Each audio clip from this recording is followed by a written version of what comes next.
Welcome to Success at Scale with Triple G and Omar Gurnah.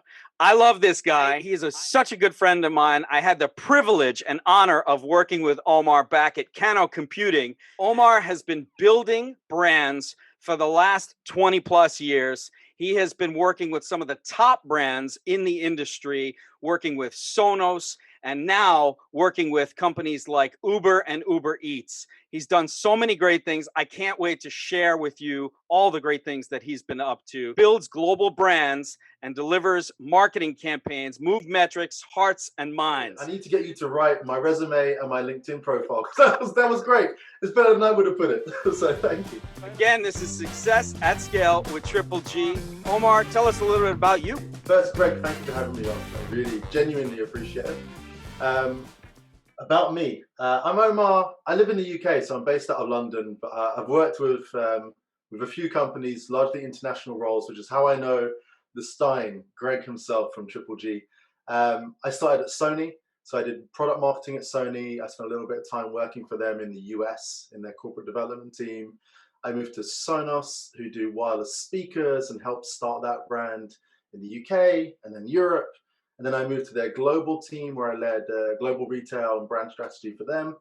Then I moved to Cano Computing, which is where I met Gregg, a London-based company where kids basically get to build their own laptops and teach themselves to code without even realizing they're doing it.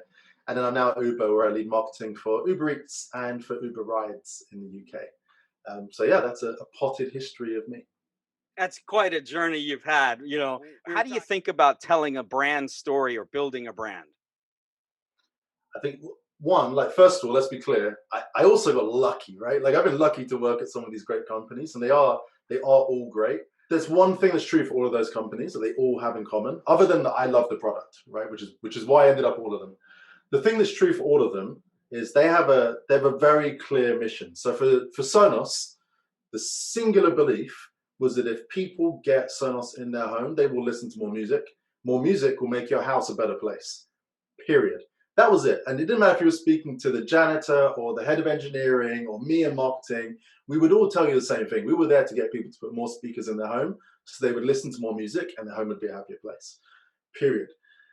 It's the same at Sony, wherever I was working on cameras or laptops, whatever, PlayStation 3, always we believed we'd made the best product. Like, we had done the research, we had the world's greatest engineers, we were convinced that we were building the best product, and once consumers got into their hands, they would love it. So that's been true for all of the companies I've worked at. And then as a marketer, I think that makes your job a lot easier. Like, you're starting from a place of substance. At Sonos, I just want you to love music as much as I do. Sonos is the best way to do it. And whether it's Uber Eats, whether it's Cano, whether it's Sony, the same rings true. Like, everything we've been done has been based in substance, has been based in the belief that everybody in the building had. Fundamentally, my life is around music. You see it all around me. It's my thing. It's my passion. It's what I've always been about. But I've found that business is a form of music, right? You've got a tempo, a meter, you're articulating a certain way, you got dynamics, you got to keep the group together. There's a real rhythm to the whole thing. How do you think about business as it pertains to your passion and bringing that out? Your music is my storytelling, right? So this is why you have to shut me up if I talk too much. I love telling stories. Like, I love taking someone from like a beginning to a middle to an end. And marketing is that. When it's done really well, think of the greatest ad you've ever seen. Think of the ads you remember. There's a beginning, there's a middle, and there's an end. Everything we do in marketing is storytelling. Everything, no matter how you dress it up. That's right. That's what I love about it. That's genuinely what I love. I love telling stories, and I get to do that for a living, which is pretty incredible. So yeah, if music is the kind of the beat to your business life, like, storytelling is mine.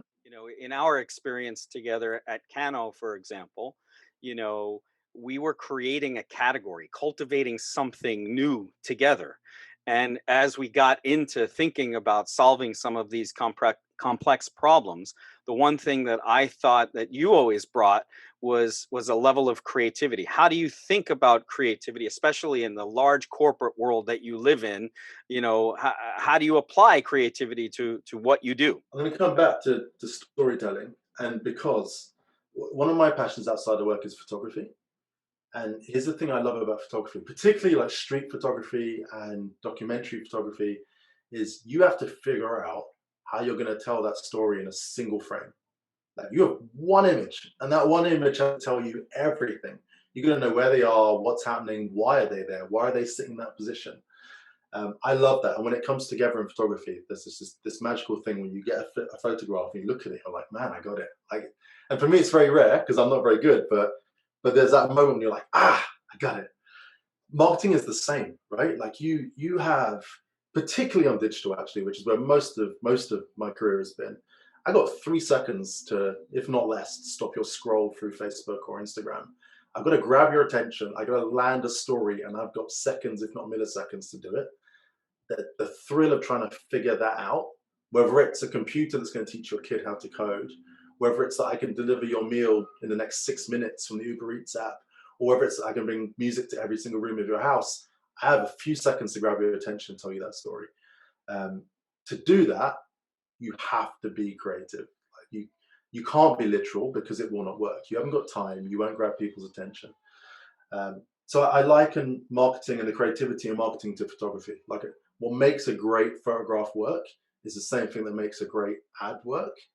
And it's not easy. The last thing I would say, just in terms of how I do it, for me personally, 2 things. One, great team. Like you can think you've got everyone thinks they're creative. Everyone thinks they got all the best ideas. The reality is it takes a team of people to learn this stuff. So surrounding yourself with a great team with a complementary skill set is like absolutely number one. The second one is getting outside of your own building, getting outside your own bubble. Uber is great and it's a huge company and there's some of the smartest people I've ever worked with. But the best ideas always come from taking inspiration from something that's happening outside of our building. Those 2 things, if you ain't got them, you're not telling that story.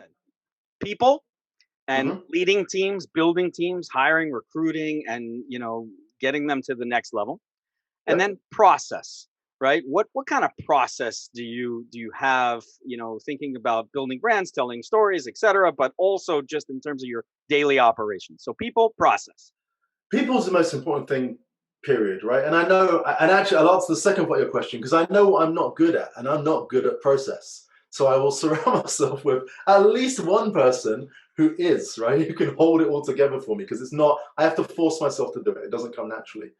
On the people side, to me, what makes a good team is, one, complementary skill sets. Like having a bunch of people who are homogenous in their backgrounds and their skill sets doesn't help anybody, no matter how sharp they are. So finding complementary skill sets is super important. Finding people that, for me, and this is just for me, are proactive and are hungry, where I can help set the vision and the goal. And like, guys, we're going to go get this. I need you to figure out how to get there. I'm here. Call me if you get stuck. I'll jump in and get stuck in the trenches with you, but you're going to figure this out because you're great and that's why I hired you. It's how I like to work with teams. And then the organization, the process side, to be frank, is not my bag. I do it because I have to, right? And when you're looking after 2 large businesses, you need to be organized. I have to force myself to do it, and I have to bring in people that are more talented in that area than I am, because it's not me.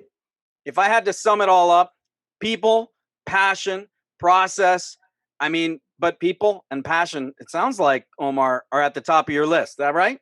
It's the same, man. It's the same, whether it's work, whether it's personal life, like people, passion. Those are the 2 things that matter. And if you can find a role that combines those 2 things, you will love what you do.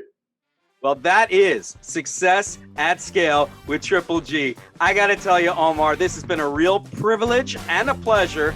I love you, buddy, and I can't wait to see what you do next. You are Success at Scale, Omar. Thank you so much for joining us today. Have an awesome one. Peace.